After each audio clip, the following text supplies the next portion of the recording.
Choice உங்களை அன்புடன் வரவேற்கிறது. டிஎன்பிசி பிளானர் 4ஆம் தேதி வரும்னு நினைச்சோம். முன்கூட்டி நாள் ஈவினிங்கே இப்போ வந்துருச்சு. ஸோ கார்த்திகை நன்னாள்ல தீப திருநாள்ல கரெக்டா வந்து பாத்தீங்கன்னா அந்த தேதிக்கு கரெக்டா அந்த டயத்துக்கு வந்துருச்சு. ஸோ இப்போ வந்து பிளானரை பொறுத்த அளவுக்கு இங்க நாங்க எவ்வளவு சீரியஸா பேசிட்டு இருக்கோம். பிளானர் வந்துருச்சுன்னு சொல்லிட்டு போங்க போங்க கோயிலுக்கு போங்க. ஆக்சுவலா வந்து பாத்தீங்கன்னா இந்த நல்ல நாள்ல ஒரு விஷயத்த நல்லா கேட்டுக்காங்க. பிளானர் வந்திருக்குல்ல, இதுல ஃபர்ஸ்ட் நமக்கு குரூப் 1 நடக்குது, அடுத்து குரூப் 2 நடக்குது, அதுக்கப்புறம் குரூப் 4 நடக்குது. அப்ப நமக்கு எப்பயுமே என்னன்னா நமக்கு தமிழ் வந்து அவுட் சோர்ஸ் போறாங்க பாத்தீங்களா, அப்ப முன்னாடியே நம்ம குரூப் 2 மூலமா நம்ம தெரிஞ்சுக்கலாம் எப்படி அந்த கொஸ்டின்ஸ் இருக்குன்னு. அதை வச்சு ஏன்னா சிங்கிள் அட்டம்ப்ட்ல குரூப் 4 எழுதுறோம், ஆனா நம்ம குரூப் 2னா டபுள் அட்டம்ப்ட் இருக்கும். அப்ப முன்கூட்டியே குரூப் 2 வந்து நமக்கு ரொம்ப நல்லது.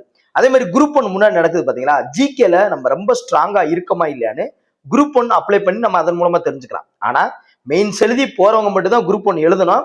இல்ல சும்மா எழுதி பாக்குறேன்னு போகக்கூடாது, அது நிறைய பேருக்கு பாதிப்பு ஏற்படுத்தும். கொஸ்டின் பேப்பரை வாங்கி அதான் எப்பயுமே தெரிஞ்சுக்காங்க. குரூப் 1 நான் கண்டிப்பா எழுதி அந்த வேலைக்கு நான் மெயின்ஸ் எழுதி போவேன்னா அப்படின்னா தான் நமக்கு கண்டிப்பா ட்ரை பண்ணணும்.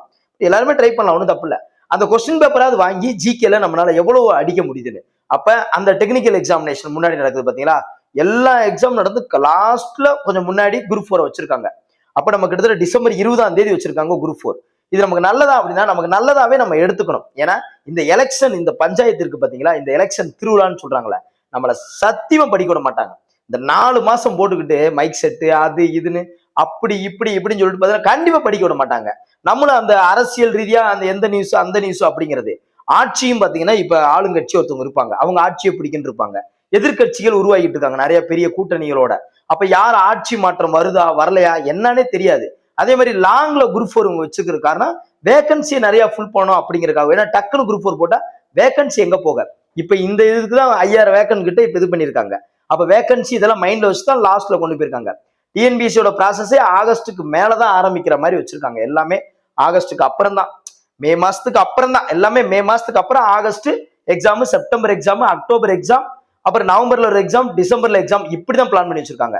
வேலைக்கு போறவங்களுக்கு பெஸ்ட் இந்த பிளானர் என்ன பொறுத்தளவுக்கு. எப்படி நடத்துக்காங்க, சில பேர் நினைப்பீங்க சார் லாங்கா போட்டாங்க சார், நமக்கு நல்லா கிடைக்காங்க 3 மாசத்துல எக்ஸாம்னா கூட நம்ம ஒழுங்கா படிக்க மாட்டோம். லாங்கா போட்டாலும் ஒழுங்கா படிக்குமா சார்? லாங்கா போடும்போது நிறைய பேர் இதை பயன்படுத்திக்கிட்டு இருக்காங்க. எவ்வளவு ஃபேமிலியில இருக்கிறவங்க, வேலைக்கு போறவங்களுக்கு எல்லாம் ஸ்கூல்ல வேலை பார்த்துட்டு இருப்பாங்க, பிரைவேட் கம்பெனில வேலை பார்ப்பாங்க. நிறைய பேர் பசங்களுக்கு நான் என்ன சொன்னோம், வேலைக்கு போயிட்டே படிங்க தம்பி, அதான் சேஃப் ஜோன். கவர்மெண்ட் வேலை கிடைச்சா ஓகே, இல்லாட்டி வேலையிலேயாவது நம்ம டாப் கிங்கா ப்ரொமோஷன்ல ஓடிடணும். பிரைவேட்டும் தப்பு இல்லைல்ல, வேலை பார்க்கணும், அவ்வளவுதான். சும்மா இருக்கிறது தான் இங்க தப்பு. அதே மாதிரி இப்போ கோச்சிங் சென்டர்ல போயிட்டு இப்ப டக்குனு ஒரு 3 மாசம்னா உடனே ஒரு கோச்சிங் சென்டர் போகலாம். இப்ப கிட்டத்தட்ட லாங் லைஃப் இருக்கனால அப்ப ரிலாக்ஸேஷனை எப்ப கோச்சிங் சென்டர் தேவையோ அப்ப தேர்ந்தெடுத்துக்கலாம். அந்த நேரத்துல நம்ம ஒரு லாஸ்ட் 6 மந்த்துக்குள்ள கூட உள்ள போய்க்கலாம். அதுக்கு முன்னாடி ஒரு வேலைக்கு போகலாம், நம்ம ஒரு சேஃப் ஜோன் ஆகிக்கலாம், கொஞ்சம் கொஞ்சமா படிக்கலாம். தமிழ்ல அவுட் சோர்ஸ்ல பின்னி பெடல் எடுத்துடலாம்.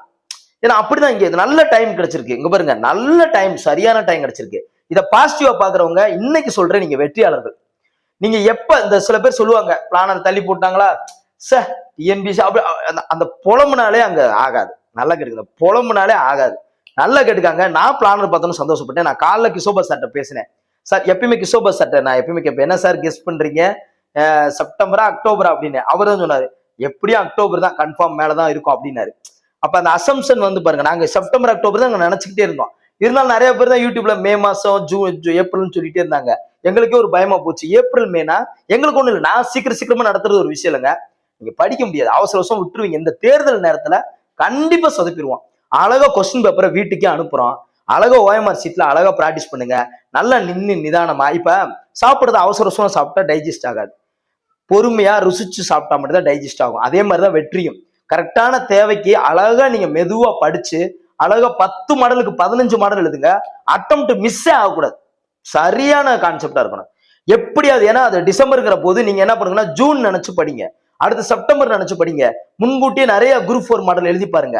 அழகா டிசம்பர்ல போகும்போது உங்களை அசைக்கவே முடியாது இந்த வெற்றி. இந்த நல்ல நாள்ல சொல்றேன், கார்த்திகை திருநாள் எனக்கு ரொம்ப ரொம்ப பிடிக்கும். திருவண்ணாமலையில அந்த தீபம் ஏற்றும் போது நான் எப்பயுமே அங்க இருப்பேன், பட் என்னால இங்க போக முடியல.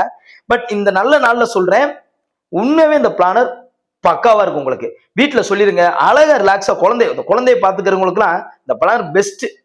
குழந்தைய அழகா பாத்துக்கலாம், எந்த டென்ஷன்ல பிரஷர்ல நிதானமா அழகா பிராக்டிஸ் பண்ணி எலெக்ஷன் முடியுதா, யாரு சிஎம்னு அப்ப தெரிஞ்சிடும், மே மாசம் தெரிஞ்சிடும். அதுக்கப்புறம் அழகா நின்று அந்த அந்த அரசியல் திருவிழா முடிஞ்சிடும். அவங்க வேலையை பார்த்துட்டு போயிருவாங்க. ஜெயிச்சவங்களுக்கும் பிரச்சனை இல்லை, தோத்தவங்களுக்கும் பிரச்சனை இல்லை. நமக்கு மட்டும் தான் பிரச்சனை இருக்கும். ரைட்டா? நமக்கு தேவையானது நமக்கு யாரும் வந்தாலும் ஃபுல்ஃபில் பண்ணி கொடுக்கணும். ரைட்டா உங்களுக்கு? சரி, அதுக்கப்புறம் வருவான். அப்ப இந்த பிளானர்ல முன்னாடி குரூப் 2 வந்தது எனக்கு ரொம்ப மகிழ்ச்சி. ஏன்னா ஃபர்ஸ்ட் குரூப் 4 வந்து அடுத்து குரூப் 2 வந்தா அந்த குரூப் 2ல தான் நம்ம என்ன ஏதுன்னு கொஞ்சம் அனலைஸ் பண்ணி பிடிக்க முடியும். கொஞ்சம் முன்கூட்டியே தான் இருக்கு குரூப் 2. அப்ப ரொம்ப ரொம்ப நல்லதா தான் இருக்கு. ஸோ பிளானர் வந்துருச்சு. ஸோ டவுன்லோட் பண்ணி பாருங்க, பிரிண்ட் அவுட் போட்டு வச்சுக்காங்க. நாளை கழிச்சு உங்களுக்கு பேட்ச் அனௌன்ஸ் பண்றேன். கரெக்டா வெற்றியை இலக்கு. நான் அதனால தான் சொன்னேன், நான் ஏற்கனவே டிசம்பர் 1 பேட்ச் கொடுத்துருக்கலாம். எனக்கு என்னன்னா எல்லாம் நியூஸ் வந்துகிட்டே இருக்கு, எல்லாம் டெலகிராம்ல எல்லாத்தையும் பாக்குறோம்ல. 4 பிளானர் வந்துடும், 4 அப்ப 4 வரட்டுமே. வந்து கரெக்டா இப்ப பாருங்க என் ஷெட்யூல். நான் போட்ட ஃபர்ஸ்ட் ஷெட்யூல் இப்ப கரெக்டா போச்சு. நான் ஆக்சுவலா மே மாசத்துக்குள்ள வந்துரும் அப்படிங்கிற மாதிரி அது ஒரு குழப்பத்துல இருந்தேன். இப்ப நான் போட்ட ஷெட்யூல் எனக்கு கரெக்டா போயிடுச்சு. ஒன்னும் பிரச்சனை இல்ல. ஷெட்யூல் வந்து உங்களுக்கு பக்காவா உங்களுக்கு கரெக்டா வெள்ளிக்கிழமை காலைல 6:30 மணிக்கு ஷெட்யூல் இப்பயே நான் ஷெட்யூல் வெளியிடலாம். ஏன்னா பக்காவா இருக்கு. ஆனா இப்ப என்ன பண்றேன்னா, நான் செப்டம்பர் அக்டோபரை கனெக்ட் பண்ணி தான் போட்டேன். இப்ப டிசம்பர். அப்ப நான் உங்களுக்கு 3 ஷெட்யூலா நான் பிரிச்சு அழகா நான் கொடுக்க போறேன். நான் ஃபர்ஸ்ட் 2 ஷெட்யூல் பிளான் பண்ணேன். இப்ப எப்படி பிளான் பண்ணிக்க போறேன்னா, மே மாசம் வரைக்கும் ஒரு ஷெட்யூல், மேல இருந்து செப்டம்பர் வரைக்கும் ஒரு ஷெட்யூல், லாஸ்ட் அந்த டிசம்பர் வரைக்கும் ஒரு ஷெட்யூல். நான் 3 விதமா பிரிச்சு நான் கோச்சிங் கொடுக்க போறேன்.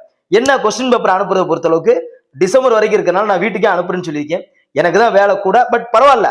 10 கொஸ்டின் இடத்துல 15 கொஸ்டின் அனுப்புனா தானே எனக்கும் சந்தோஷம், அட்டன் பண்ற உங்களுக்கும் சந்தோஷம். ஸோ வாழ்த்துக்கள் வாழ்த்துக்கள் வாழ்த்துக்கள். ஸோ பிளான் வந்துருச்சு, தைரியமா இருங்க. ஆனா அதுக்காக ரொம்ப லாங்கா இருக்குன்னு ஸ்லோவா இருந்துடக்கூடாது, ஆரம்பிச்சிருங்க.